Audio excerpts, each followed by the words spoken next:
You're listening to Karen Stanley at the Right Mind Show. Good morning, everybody. I think it's still the morning. It's 11:30. We're crunching on towards the middle of the day. If you're listening on the Right Mind podcast, good morning to you. But you obviously will be watching, listening at a later time. So it may be evening, it could be nighttime, it could be afternoon, it could be any time of day. But we welcome you anyway. If you're listening on YouTube, on Twitter, on Facebook, you get to see our lovely faces as well. So lucky old you. Or if you're listening on the replay, you're equally as welcome. So welcome to Right Mind. It's lovely to welcome you all here. And as usual, we're going to have a really interesting and emotive chat. That's what I like to call it. Today, I'm joined by the lovely Isobel Kent. She is a children's book editor. Good morning, Isobel. And me and mine and Isobel, because first mistake of the day, that'll be edited out. Mine and Isobel's path crossed through networking, I believe, and we've become good supporters of each other. I think we both sing from pretty much the same hymn sheet we've found. We're both passionate about similar things when it comes to literacy and reading and writing and the pursuit of children's knowledge to help them through their life, really, because reading and writing pretty much underpins more or less everything we do, I think, doesn't it? So good morning to you, Isobel. Good morning. Thank you for having me. Good. I hope it's not as windy where you are. I've just had to go and rescue my food bin from up the road because it's shut off up the road. No, we're okay. We're okay. You're I'm right. clinging You're on. right. Good. Yeah. Good. Hanging on to the edge of a seat. So this morning we're going to talk about something that is a real passion of mine and something that I feel quite strongly about because it's something that I feel that is often overlooked. It's something that is given I can't remember the phrase, but it's given a nod towards, but not actually much is done about it. It's on the curriculum, which often, as we know, as teachers, doesn't always mean anything. It's sort of ticked off on a list, but I don't think it's paid the appropriate amount of respect or value. And that is reading for pleasure. Now, to me as well, this seems a bit of a daft term because if you have to say, I'm going to read for pleasure, you're sort of not doing it already, are you, really? No. And it puts it underlines it, doesn't it? And one of the key things about reading for pleasure is that it's a choice. And the moment it becomes compulsory, the moment it becomes structured or it becomes premeditated, unless you're deliberately thinking, this is great, I'm looking forward to reading my book tonight. It takes all the fun out of it, doesn't it? And it's no longer reading for pleasure, it's reading because you have to.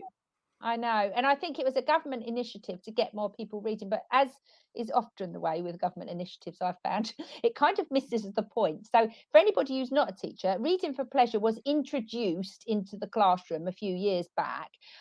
Most teachers worth their salt would have argued that they often did reading for pleasure because, again, as we know, reading underpins pretty much all of learning, doesn't it, really, whatever subject you're learning.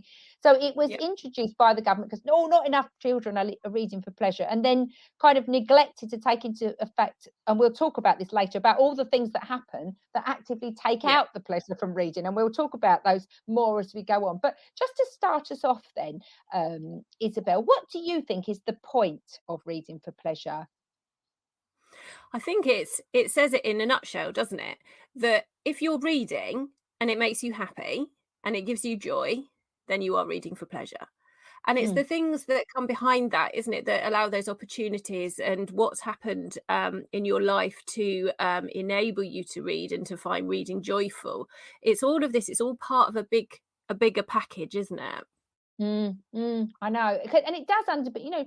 I know myself when my children are young, my grandchildren are young. It underpins everything. The first time they notice they can spell out the Asda sign on top of the shop, or they can read the street signs, or they start to say, well, what does that say? What's the name of that road? It sort of weaves its thread through every bit of our lives in such a big way that it can't. And I think we need to remember that if we go right back to, early human beings and the first things that we know about human beings, we know that they had sound. We know that they needed to move. We know that they did mark making on the walls. We know that all of these things together, a part and parcel with what makes language and what makes us who we are. And so I think it's very important to not just see reading in isolation, but to see it as a kind of a mixture of all of these things together. And when they come together and they do that in a really successful way, that can be one of the ways that it can make you happy, because you're connected to your really most primitive instincts and your roots. And that's the whole point, isn't it? Making reading for pleasure a discrete subject completely It's impossible. undermines. Yeah, you can't, and that immediately makes it a problem, doesn't it? I think. And if you think about, It does. and especially how the way is, well, again, we'll talk about this a bit more as we go on, but the way the world has evolved, I know certainly when I was a kid, we didn't have as many films. We certainly didn't have computers and tablets and all of that kind of thing, which I'm not decrying at all. But we were at the liberty of our imaginations a lot more, weren't we? And we had to create a lot more sort of fun and entertainment in our imagination. So from that point of view, that really for me is where reading for pleasure comes from. It can transport Yeah. you to so many different places. If you're feeling a bit down, it can take you to a new world. If you're feeling a bit bored, it can bring you excitement. If you're wanting to find out knowledge, it can bring you knowledge. So there are so many points to reading for pleasure. And I remember my dad sitting behind the newspaper, and as a kid I thought, what on earth does he read that for? It looks really boring. But for him, that was I suppose it was his coffee and chill time in the morning. That for him, and again we'll talk about that as we go on, that for him was reading for pleasure. So that sort of leads. Exactly, and that was modeling it as well. Yeah, because you're telling me about this today is just showing what an impact that had. And you're reminding me of something that I've been watching a bit of Pi Corbett recently, and he said we had riches beyond belief because we were read to. And he talks about how he came from a very poor family, and that they basically just had the furniture around them. They didn't have books, and that they relied entirely on the library, but that his parents had aspirations for the children. And so they used to go to the library, and his mum used to get books out, and they were read to every single night. And that meant that they had this access to, exactly as you say, being able to be transported off into different places, to start to explore the imagination, to talk about the books they were reading in using vocabulary beyond can you get me a cup of something to drink, or ready, and those kind of things. And I think that is just such a valuable nugget to hold on to, that we're not decrying the use of tablets and Kindles and all these other things that provide us with opportunities that some people wouldn't have had as children. But at the end of the day, the library is still there, and the books are free. So it comes down to what you bring home to your house and how you come across in terms of modeling and accessibility of the reading. Yeah, I know my youngest grandson, when he wasn't quite 2 actually, and he went into his big boy bed, like they do, and he got taken up to bed, and my son said, "Oh, he'd be fine." And I'm saying, "Oh, is he going to be all right?" And he said, "Oh, he'd be all right." And he took him to bed and he read him a story. And bless his heart, he went to bed beautifully, slept in his bed beautifully. It was fine. And we sort of joked, because every single morning for about the next 6 months, he would get up and say, "I sleep big boy bed. Daddy, read a story." Every night. Oh, and It was that's it, the isn't it? cutest It was thing. associated Yeah, with it was it. the cutest thing. And he could read the Gruffalo, and he could read all of these books probably before long before he went to school. He wasn't actually reading them, but he'd heard them so many times. My son was like, sometimes was like, if I read the Gruffalo one more time, I'm going to burst. But he'd read them so many times that he could repeat them, and he Yeah. was actively becoming a reader. And sometimes it's as simple as that, isn't it? It's just, It is, and it's that narrative as well that's really important. We joke, don't we, that we have had been asked for that same book again every single night. I mean, at one stage I thought, if I hear Super Potato again, I think I'm I'm just going to have to record it and leave it playing. Mine was Iggle Piggle, apparently. And Iggle Piggle, yes. But it really doesn't matter what it is, because the fact that they are hearing it over again and repeating that narrative over and over again means that they're doing what children all around the world do. What storytelling cultures do all around the world. And it doesn't matter where you're from. This is one of those really kind of intrinsic things to what makes us human and how we learn to communicate. It's learning those narrative patterns, isn't it? So that as you get older and you want to articulate yourself, you've got a bit of vocabulary that's built up, but you know actually how to put those words together to get your point across. And that's just one of those masses of ways that reading opens up opportunity, isn't it? And that's something that everybody does as long as they have been read to regularly. Yeah, and you think about, because children learn to speak through repetition, don't they? That's that. Everything is done through repetition. Like when you learn to cook because you've done it a few times. When you learn to speak, you learn to. Everything we pretty much do is learn through repetition. Although my husband would argue, when it comes to me and directions, it doesn't matter how many times you repeat. No, not me. I still don't know where I'm going. So it falls down a little bit, that argument there.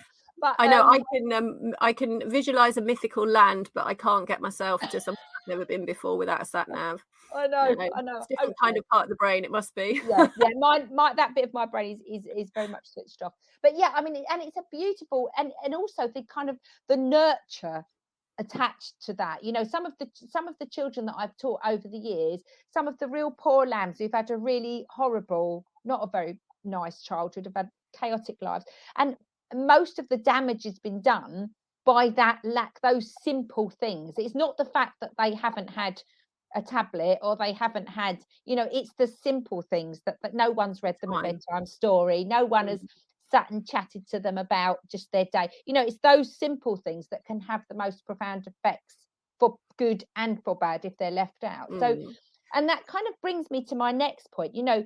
Again, this is another massive bugbear of mine, and anyone who's probably known me for more than about 5 minutes will get this, but I hate the rigidity of today's curriculum. I hate the way how uninclusive, and we've had conversations about this, how uninclusive it is. If you don't fit the mold, this one size fits all, it can be really damaging for it's great if you fit in, and if you don't, it doesn't. And that's exactly the same with reading. Reading for pleasure looks different to everybody, doesn't it? Like I'm saying, my dad used to read the news. I hate the newspaper. I buy them to light my fire because I think they're full of nonsense. But you're right. Yeah, it does. It looks different, and it'll look different in terms of the way we read, the kind of mode we read in, what we read, what gives us pleasure to read, why we read it, where we read it. All of these things come into play, and I think there's so much choice there. So there's not, there's got to be something for everyone. I mean, I like reading a huge variety of books. I read for my job. I read children's books. I love to read spy novels. I read poetry, all of these different things. But sometimes I'll read a paperback. Sometimes I'll read a hardback. Sometimes I will read on a Kindle or ebook or something like that. There's lots of different ways. I'll even read the newspaper, and I say even because it used to be something I wouldn't touch because some of them were just so massive, weren't they? And there were problems involved in actually, unfolding this great big thing. But then actually, I restrict myself a little bit in what news I read. So I read the kids' newspapers at the moment. And actually it's brilliant because I'm actually modeling reading the paper to my kids. I don't have to say, I'll just find you something to read because I know I've just read something that's not appropriate for children. I'm not in that position. So I can literally read that paper and pass it over. And that does lead me to something else, which is something that I noticed last year, was that I said to my own kids, what do you think I'm reading at the moment? Just to kind of see what their response was. And they said, we don't have a clue. We don't know what you're reading. And I said, why do you not know what I'm reading? Because I was reading on my Kindle and they had no clue what it was. So at that point I switched back more to paperbacks so that I could show them, and then we ended up how those conversations opened up a little bit more, and I was modeling the reading more. But there's so many different things, and they're all equally valid. And you'll hear me say this over and over again: reading is reading. That's it. Reading is reading. Down the line, you can do the quality texts, you can talk about these amazing different things that are out there, and the variety that exists. And it's very important that children understand the diversity of what's available in terms of the way people write, who writes, what people's lived experiences are. All of these things are very important. But when it comes to a child's choice about what they read for pleasure, reading is reading. Doesn't matter what it is. And that is quite often the problem. If I remember really at O level though, you were given these texts, and I failed English literature. I mean, I'm ashamed to say that, because I wasn't interested in the book. I don't even think I read the book. I went into the exam and I didn't have a clue what the book was about. So, and I know you can't spend your life only doing things that you like. Obviously, there is times when, I've had to read some pretty dull books when I've done sort of academic study. And when I did my degree, there was a particular book on economics, which was probably about the best cure for insomnia I've ever found. However, and it made quite a good doorstop as well, because it was rather thick. But, in honesty, really, if you're not interested in the subject matter, and if you're trying to get children to read and enjoy reading, my son was he was a very good reader, but he didn't really like it. It wasn't really something that he enjoyed doing. But he did used to quite like a magazine. So we would go shopping and he'd sit in the trolley and I would always buy him a magazine. He'd just sit and read that, and I said to him, I don't really care if you read the back of the cereal box. I don't care, as long as you do some, read what you like. And my husband is the same actually, and there is some. I mean, it's a bit of a cliche, and it's probably not true for lots, but quite often, and I've found this in teaching, quite often it is often, not always, the way that a lot of the boys will kind of favour the non-fiction, and a lot of the girls will kind of favour the fiction. Again, there are lots of people who break those rules. Don't get me wrong, but my point is, it doesn't really matter. My husband's not a reader, and we would go on holiday, and he said, I've been on holiday with the top of your head, because all I've seen you do is that, and he hasn't. Brilliant. That sounds a good holiday. I read like 7 books, but then I said to him, well, why don't you? He's not a fiction reader, so well, why don't you get a non-fiction? And he started reading autobiographies of people that he found interesting, and then thought, actually, I really like this, because he's not a one for me. He likes the factual kind of, realism of a story, if you like. So, I mean, he found reading for pleasure at the grand old age of about 40 something. So it's brilliant. It looks so different for everybody, doesn't it? It really does. And I think what you say about boys and girls is quite an interesting point, because there has been lots of very kind of gender orientated research on this. But from my point of view as an editor, I am promoting going down that more gender neutral path, so that it actually doesn't matter. It comes back to this idea that normality, to me, is all about our variation, and normal is everything. And so it strikes me that it's very, very important that we tread this very gender neutral path, so that people who might feel like they fall into one camp or another don't feel that they have to actually go out of their comfort zone in order to enjoy and consume anything that's out there. So it becomes much, much more open, and it breaks down those stereotypes. And there's a lot of that going on at the moment in children's literature, around breaking down those stereotypes and opening up that accessibility to everything. But I think it just comes down to everybody having a different idea of what gives them joy. And I mean, you can trace it right back to very young children, where you see that they are learning in a quite a schematic way. And you see the young children who love to transport things, don't you, in nursery, and they're using the trees and they're carrying things around all over the place. Or there might be the children that really like to post things. And, in the days when I was little, where you would be trying to stop people putting things in the video player and things like that, they were the posters and the ones that wanted to put things in the shape sorters and that kind of thing. And all these different schematic behaviours. And you can actually see them translating to children's books, because you can find a natural way of moving those children from those behaviours and things that they are already doing, and saying, here's a book that kind of mirrors that.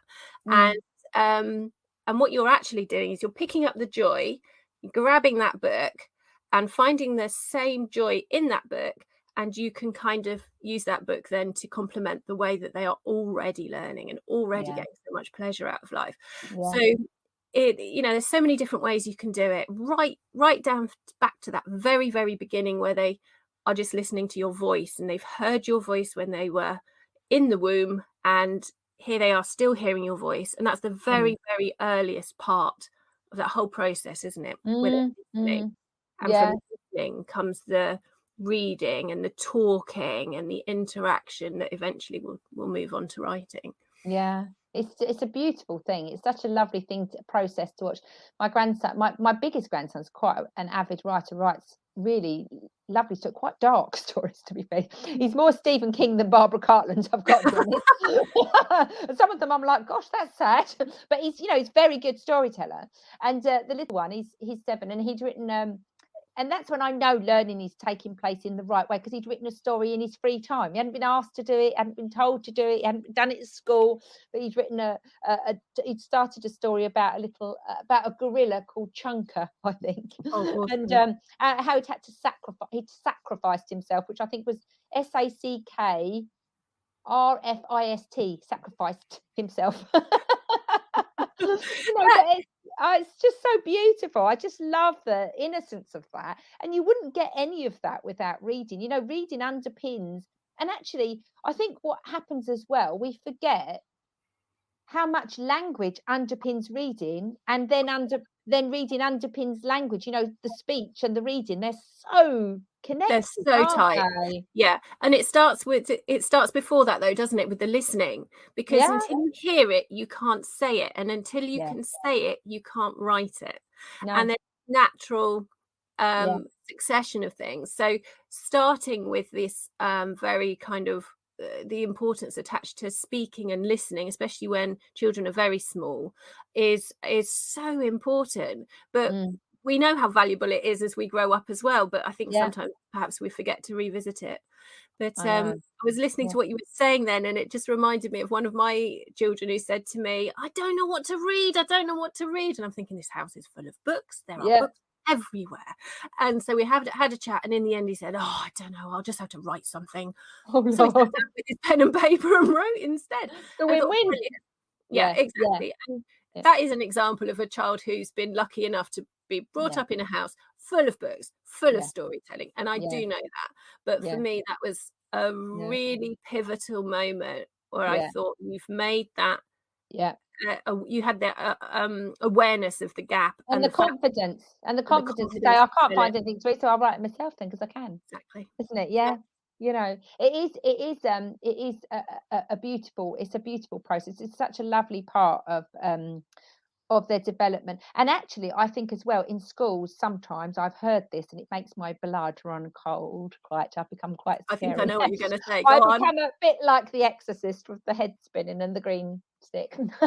But when story time, or we haven't got time for story time, I'm like, I become like a thing possessed. It's like, make time for story time. Chuck everything else out. If you spend an extra 10 minutes reading a story, no matter whatever else you were going to do, it will not be as important as that. I feel really strongly about that. And I actually think as well, that is still reading. And it's such a crucial, when we go back to kids listening. And the building the stamina of listening as well. Which in time, gives that just a little bit more time to actually get to the crux of a problem, or to be able to actually kind of reach for and hold on to an idea. I mean, one of the things I know you'll know as an author is that, when you get going with a story, the sparks fly. It's like fireworks going off. And one of the biggest things is catching them all before they disappear. Because once they're gone, they never come back.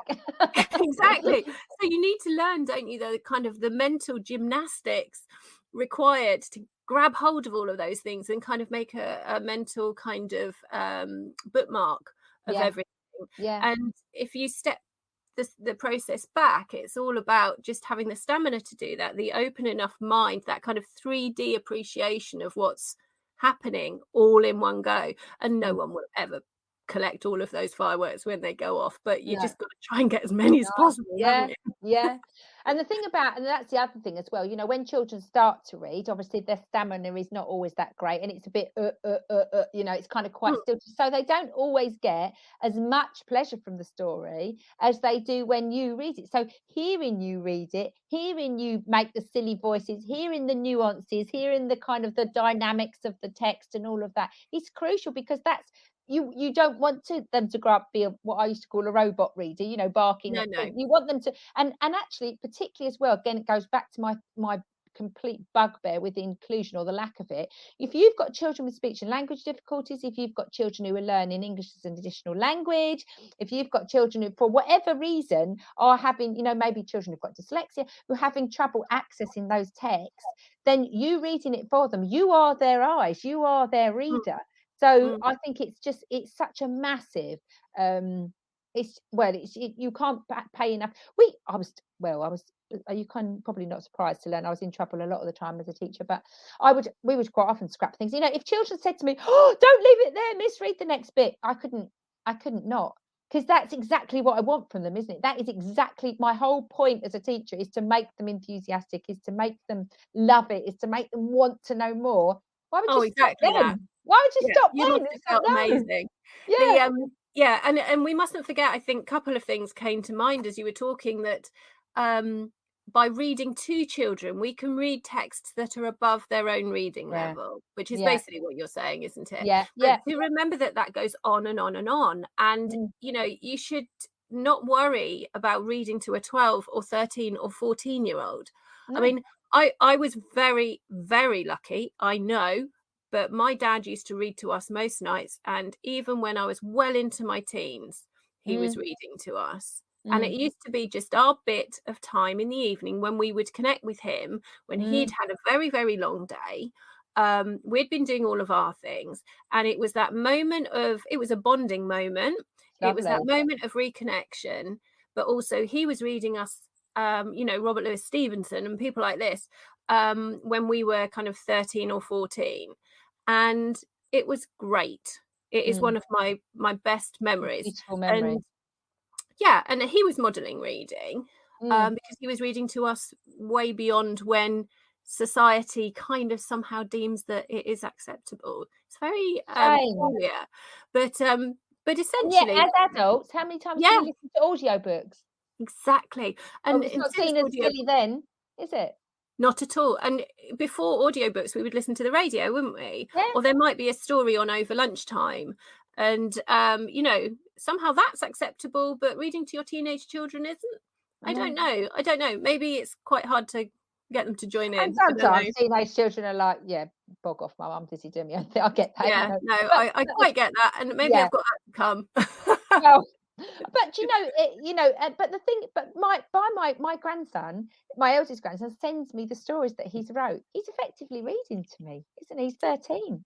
So and because he knows I love writing and I'm passionate about it, he sends them to me before he sends them to his mum, and she's like, "Well, thanks for that," but because he knows we've got that common interest. Yeah. Well, how privileged! I feel so privileged and honoured to have that, and that's the thing. If you can read. There's this thing about if you kind of read beyond their reading ability, that you're stretching them, aren't you? If they can't, if they never hear it, they'll never learn. So sometimes Exactly.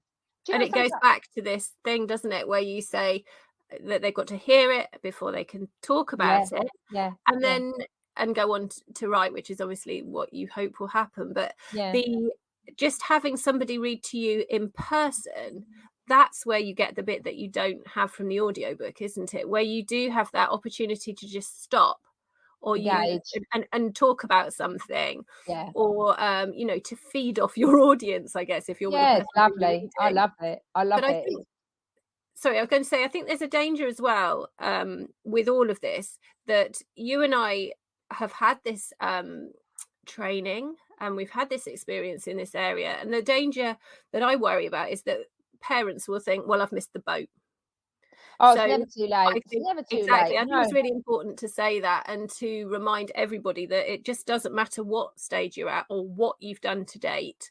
or you know, and everyone makes mistakes, they really do. And so, you know, maybe today's the day where you think, I'm going to get that library card, I'm going to walk into the library, It's a I'm going to beautiful talk, thing. you know, to somebody in there and ask them to help me, because believe me, they are some of the nicest people you will ever meet.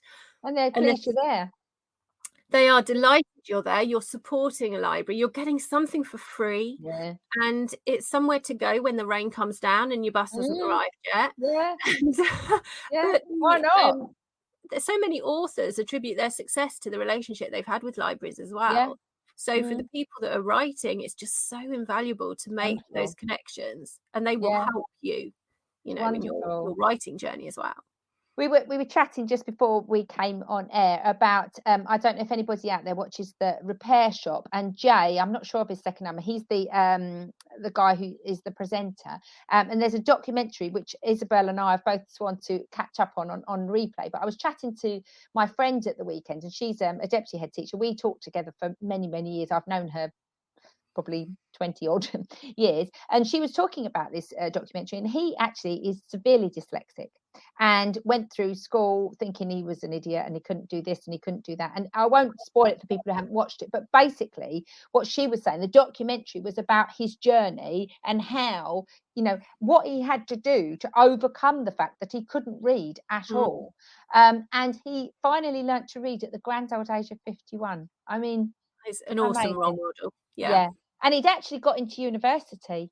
I mean, I won't spoil it, but he had got into university by fair means and foul, copy and pasting stuff that he couldn't even understand. I mean, the resilience and obviously how intelligent he is, you know, just because he can't read didn't make him unintelligent, you know. So No. I would recommend to watch that about Jay from the Repair Shop and his experiences with dyslexia. And that's the thing as well, going back to this inclusion, you know, if you've got a child for whom reading is an absolute slog because of their dyslexia, for example, or other, you know, difficulties, how terrible then that they can't enjoy stories just because of that challenge.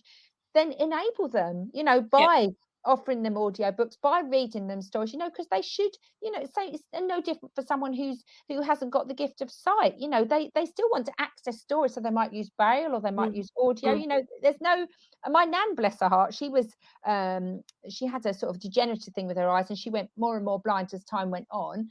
And was always an avid reader, and she then discovered audiobooks in the days when there was these massive tapes that you got, and they I went, remember those. yeah, you know, from I think it was the RNIB, you know, the Institute for the Blind. They would rent them out to members of the community who were you know, had sight challenges. And my nan then could listen to books by her bed. But so even she was 92 when she died, so she was still enjoying story time. You know, I mean, so it should never be the power of story. I mean, and actually, if you think about it, when I teach people to write, when I talk about writing, I basically say everything in life is a story. Everything. If you talk about your journey to the shops that morning, I mean, if something funny happens, it's It's a that story, narrative, isn't and it? it goes You back know? to that repetition in stories Yeah. that we listen to, or sayings that other people in your family say a lot. It's using those metaphors and those expressions as a means of communicating, but they are like little nuggets of narrative, aren't they, that you drop in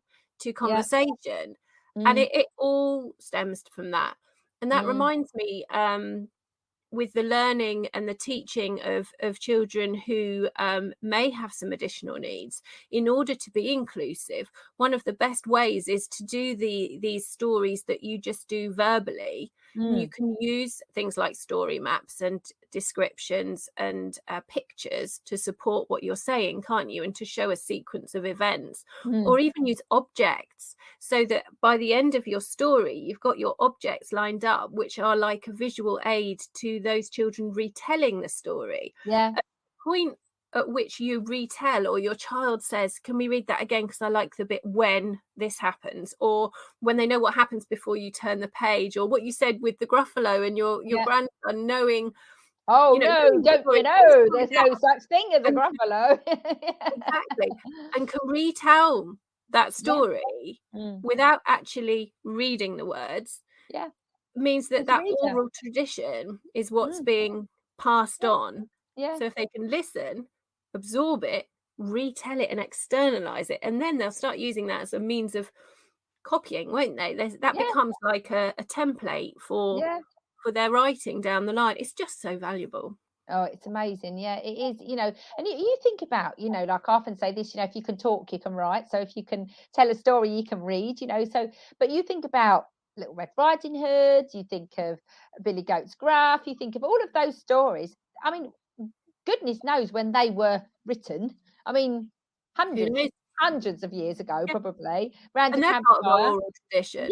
Yeah, We don't have a clue who the author was, do we? No, Now it doesn't matter, does No. it now? And they've been told a million different ways. There's so many different versions of Granny getting eaten or the wolf getting burnt, or like it's so. But that's the beauty of it, and that sort of brings me on nicely to my next point. Is there are so many different types. You've got fiction, you've got non-fiction, you've got schemes, you've got flip-flap books, you've got newspapers, you've got joke books, you've got encyclopedias, and as going back to our earlier point, that will be different. What floats one person's boat will not float another, and that's absolutely right.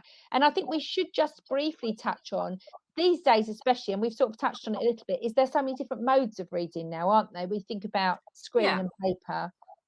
Yeah, and I think it's great. The more variation, the more choice, which we know is one of the keys to enjoying reading, the better. And you will pick different things in different places, won't you? You can't really sit and read on the beach with your Kindle because the sun will get in the way. So you need back. And if you're one of these people that likes to read in your bubble bath, then the Kindle's going to be a little bit dangerous. But also people who like to swipe, going back to this schematic thing of people that like straight lines, it may be that a Kindle or some kind of electronic device is more appropriate for you because you'll be actually getting enjoyment through the mode of learning and doing this swiping as well as what you're reading. But yeah, you're right. There's so many different things, so many different ways. And every single one of them is as important as another. I have heard of some schools where they say, sorry, you can't read that. That's not appropriate. Now, appropriate is a funny word, isn't it? So with children's reading, obviously we need to make sure that it's age appropriate or that the maturity level of the child there's some things that aren't appropriate for children. Exactly. And we know that, and we have to safeguard against that. But I think it's very important that a child doesn't feel that because they pick up a book that's got a lot of cartoons in it, for example, or with particularly big text or a certain type of font or a non-fiction encyclopedia, that somehow too easy. Yes, or isn't as good or too hard.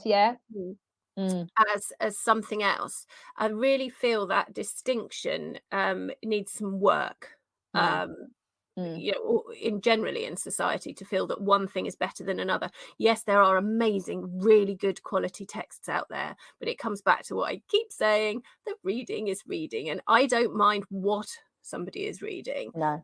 As long as they are reading and they're learning. And the second they feel that they shouldn't be reading something and they need to hide it, then you've got a problem.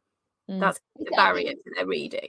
And like you said, it's important to offer that variety, isn't it? It's important to make it accessible. But, it's like saying to, I always listen to these wine experts who say, well, you can't possibly drink that with that. And I always think, well, what if you like it? What if I quite like that with that? So I think it is important to give children variety. It's important to give them choice, but by the same token, it's important to let them choose. I've heard teachers say, well, that book's too easy for you, or that you can't read that, it's too hard for you. You think, well, does it really matter if he scrolls through the pictures and he's not reading all the words, but he's getting pleasure from the story? Because eventually he might read that book and it might be, that's the difference, isn't it? It's working out why they're reading it in the first place. What is it about it? Reading it, in which case that's actually quite a good thing because they're buddy reading, and those friends are going to help that child elevate the whole experience.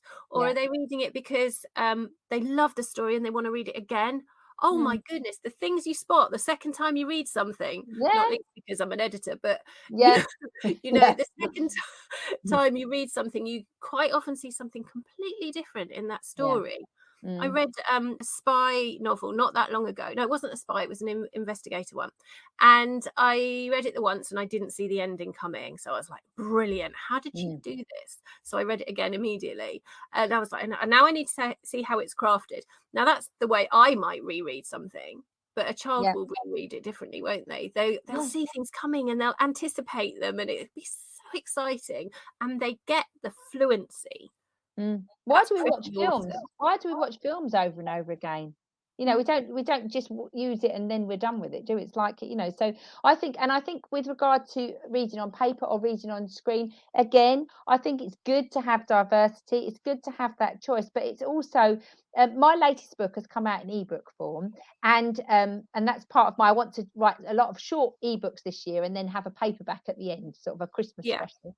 But a few people have said to me, "Oh, can I get the paperback?" And I said, "Well, no, not at the moment because they're only little novellas." And you know, so some people have said to me, "Oh, I'd like." Well, you can wait. You can have the paperback at Christmas, but you've got to have the ebook for now because again, it's horses for courses, isn't it? Some people will love to read. I quite like to read on screen because I can I just do. pick it up when I'm doing anything and flick through a few pages and then get on with what else I'm doing. But I Mm. also like a book, so you know, I think it's important to and the other thing with, you know, we go on a lot about how damaging screens are for children, and I get, you know, that we do have problems with children sitting in front of computer games too often and not getting enough physical exercise, all of that kind of stuff. But also, I know when my son started, I think it was Sega Mega Drive then, or something. I don't even think they make them anymore. But there were sort of games that he played where he had to read. I think Pokemon. There was quite a lot of reading on that.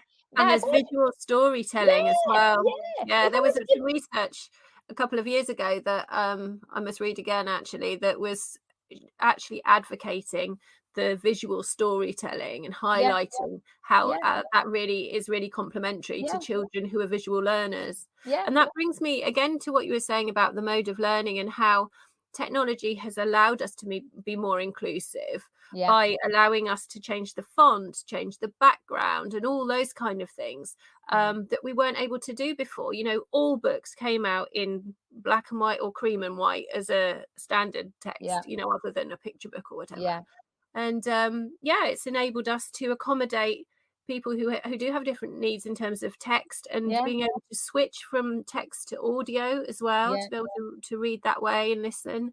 And over color, you know, some people will find that they interpret colors differently, so we can yeah. change as well. I think it's really important. Yeah, I think one of the points my friend made about Jay when they were sort of talking about his reading. At one point, they gave him a coloured overlay or something. I didn't see it, so I don't know. She said, and his first comment was, "Oh my God, the words aren't moving," because to him which is quite often They move a around. dyslexic Yeah, trait, isn't it? They were moving. So for him, it was like a revelation, you know. So we yeah, are so as much as I don't agree with children being sat in front of screens for hours and hours, I think it's important that they get outside. And I'm a huge advocate for exercise and fresh air and all the rest of it. But actually, you know, if there are lots of different ways of learning. And if they are, you know, enjoying that, if I'd have given my son a Pokemon book and said, "You've got to sit and read that," he'd gone, "Oh, really?" Because he was doing that at the same time. So, oh, and he was reading words that he would never have read ordinarily. So, yeah, you know, you've got to kind of, you know, we need to appreciate that everybody's different. And that's, in my book, yeah. that's a wonderful thing. That's not yeah, And to not be snobby about it at all, yeah. because Oh, I think you know, therein danger lies. yeah, yes, absolutely, with everything. So Mm. just a couple of more points before we finish today. It's been great. I've loved our chat. So we've sort of addressed this a little bit. Well, what take I know I've got one that but I'll let you say yours first. What takes the pleasure away from reading for pleasure? Oh, being told you have to do it. Yeah. The second you get told you have to do it, oh, set text, here we go. Yeah. Any of those kind of things. I can remember at school when we did Pride and Prejudice, we got given it. So I went home and read it. I was lucky. I had Pride and Prejudice on my shelf. So I went home and I read it for the rest of the entire year. I was completely and utterly fed up with it. I didn't want to Oh, do they it drag it anymore. on for so long, don't Oh, didn't they? it? Yeah. So I'm afraid that took the pleasure out of that Yeah, because I had to do it. I felt like I've yeah, done that, move on. yeah. So set text can be really hard. And Mm, any time that you have like a comprehension text and it's just a question of sitting down, doing it, and then um answering questions on it in an exam kind of scenario. I've seen that a lot. And you know, the value comes when you lift it off the page and you start talking about it, and then it no longer becomes a hardship. But yeah, mm, anything where you have to do it and you can't see the reason for doing it, that's the other mm, thing. You'll mm. sometimes do things that you find hard or boring, won't you? Like, as you were saying about sitting exams and reading some really quite thick stuff Mm-hmm. sometimes. And yeah, if you have to do it and you can't see the reason, I think that's Yeah. worse than having to do it and finding it boring, but knowing that there's a reason why you're doing it. Yeah, yeah. We all have to do stuff. Hoovering is up there for me. Something I have to do that I really don't enjoy.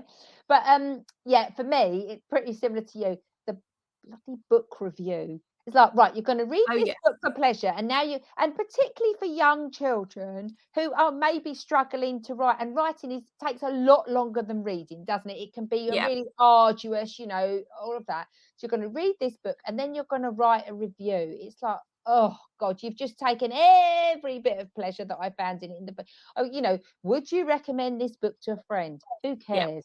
I Who agree. was the best character? Who cares? What happened halfway? Who cares? Like then every bit of fun.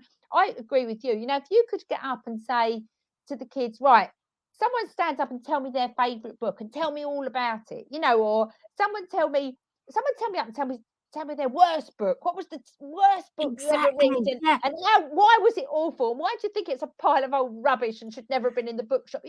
But it's so regimented and so, I and you've even got little sheets for it, haven't you? With the little box, you can draw a picture from the book and you can, oh my gosh, it's dull. I'll It is tell you a dull. little story. I'll make it quick. Don't No, worry. do, no.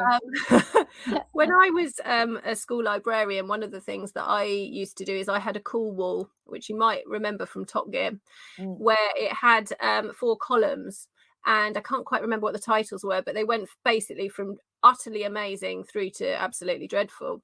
And the children would, instead of actually reviewing their books, they would come to the library and we would put the books up in the different columns. And they were allowed to put the book in any one of these columns as long as they right. had reason and Yeah, yeah. little stickers that went up there, and they were 2 lines long. You can only Mm, fit 10 words on it, so no mm, no stress, just get it up there.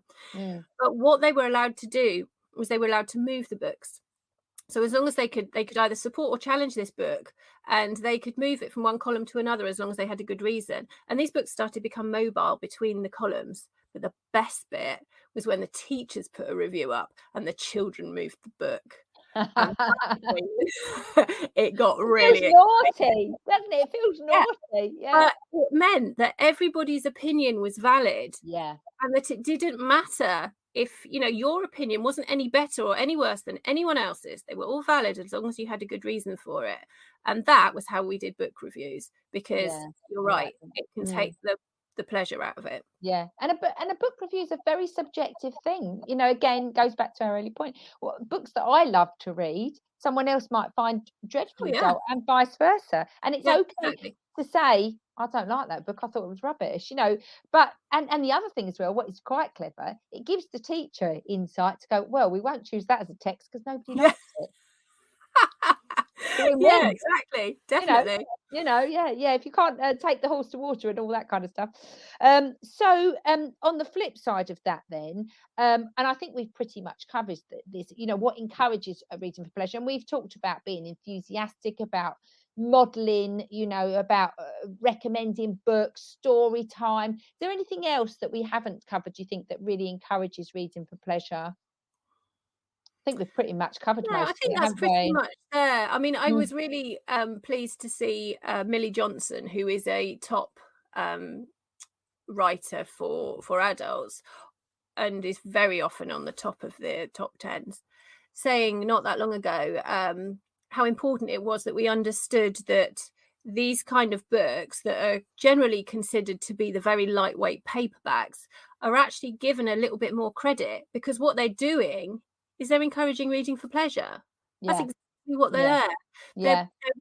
yeah. They're crafted to give us enjoyment, Mm, mm. and I think that they fulfill a very, very important role. So I think that, yeah, when we talk about reading for pleasure, we talk about choice and all of those things, and that we mustn't be at all snobby about what it is that gives us that pleasure. It Yeah, can be whatever yeah. that reading And is. there is a bit of snobbery, isn't it? Well, that's not a work of literary genius, therefore you can't possibly enjoy it. And sometimes those are the things that bring you the most pleasure, aren't they? You know, the funny Yeah. books, the naughty books, the cheeky books, the Yeah. books that make you cry, the books that make, you know, I Mm. mean, a lot of what I write is quite sort of short, snappy, satirical, because I love to read that kind. I like the escapism. Exactly.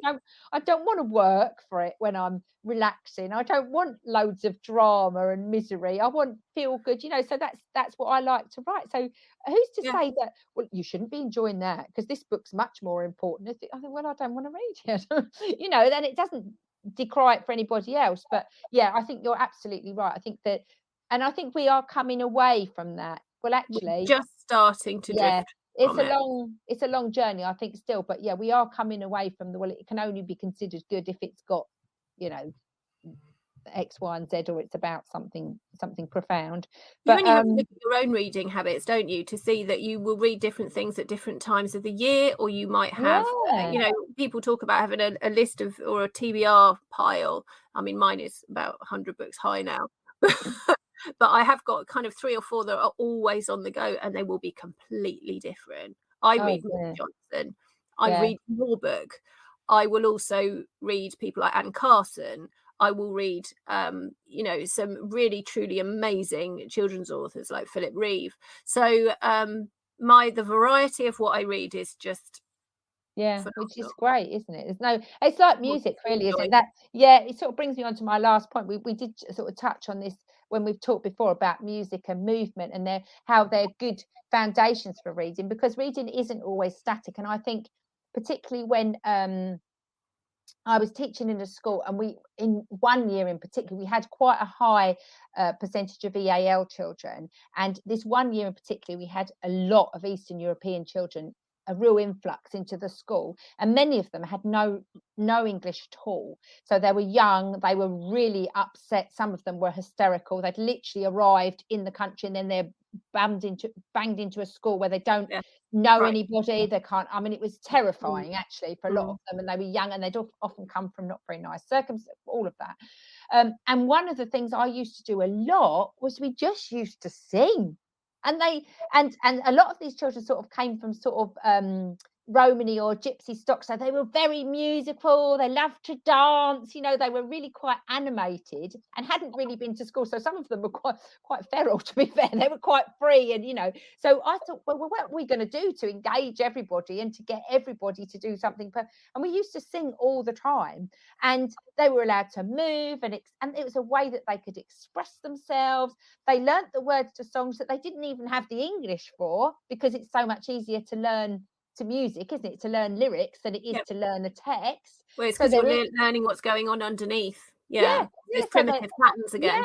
yeah, so their English was improving, their behavior was improving, their confidence, their self-esteem, their ability to feel secure and settled was improving. So, you know, again, it goes back to, you know, reading comes in many forms, and I think music is one of, probably, it's a fundamental part of story. I mean, every song is how many stories have we got about love and unrequited love and lost love, I and think, you I mean, know, this will be a conversation for another day, I expect. But mm, my background is music, and I've always advocated this fact that you go back far enough with music and far enough with language, and they will be a single point back in the they're past. inseparable. I think they're And yeah, inseparable. and Yeah, at some yeah. point, sound drifted apart, and as it started to gather momentum in the way sentences started getting constructed and how the very early forms of grammar work, you'll find that yeah, it then became separated into sound and sense, and in time that was Mm, the music. And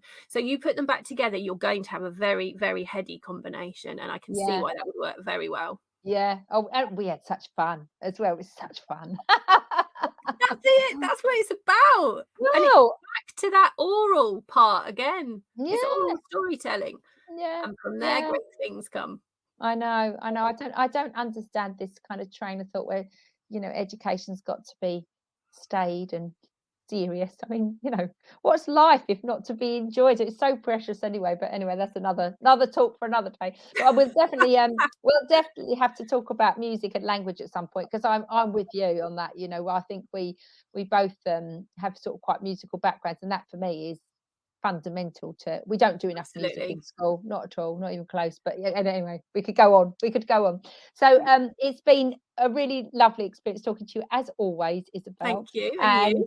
I love the fact that we are quite emotive about very similar things in lots of ways, and reading being one of them, because I just think so much pleasure can be had from it, and so much learning and knowledge, and it can be therapy, it can be support, it can be escapism, it can be, well, it just can be everything really. And like you Especially say, at the moment. Yeah. well, it's been tough, hasn't it? And actually sitting down with a book and forgetting, I don't even put the news on anymore because I find it quite depressing. So to sit down with a book and escape all of that, it's actually quite refreshing, and it's quite good for your mental health, I think. So and then I think we'll go on and talk about later about where to read, because I have another thing about always making children sit in a certain place to read in a certain way. Again, another talk for another day. So many to come. So if you've been listening, I hope you've enjoyed what we've had to say. I hope some of it's resonated with you. If you have any comments, then please do share them. You can find me at Karen Stanley Author on Facebook, or at Write Smart Education, this is the channel that will be going out on. We love to hear your comments. We love to hear your thoughts and your feedback. So please do get in touch. And if you're listening on the podcast, thank you for joining us, and there'll be more coming from us soon. So for now, we're signing over and out from Right Mind, from Karen Stanley and Isobel Kent, wonderful children's author, very talented lady. And I think can we find you on social media, Isobel? Yeah, I'm on Instagram at Isobel Kent Editor. Wonderful. So she's worth checking out if you have anything that you need a careful pair of eyes to look over. So thank you for joining us. Take care, and we'll see you all soon. You're listening to Karen Stanley at the Right Mind Show.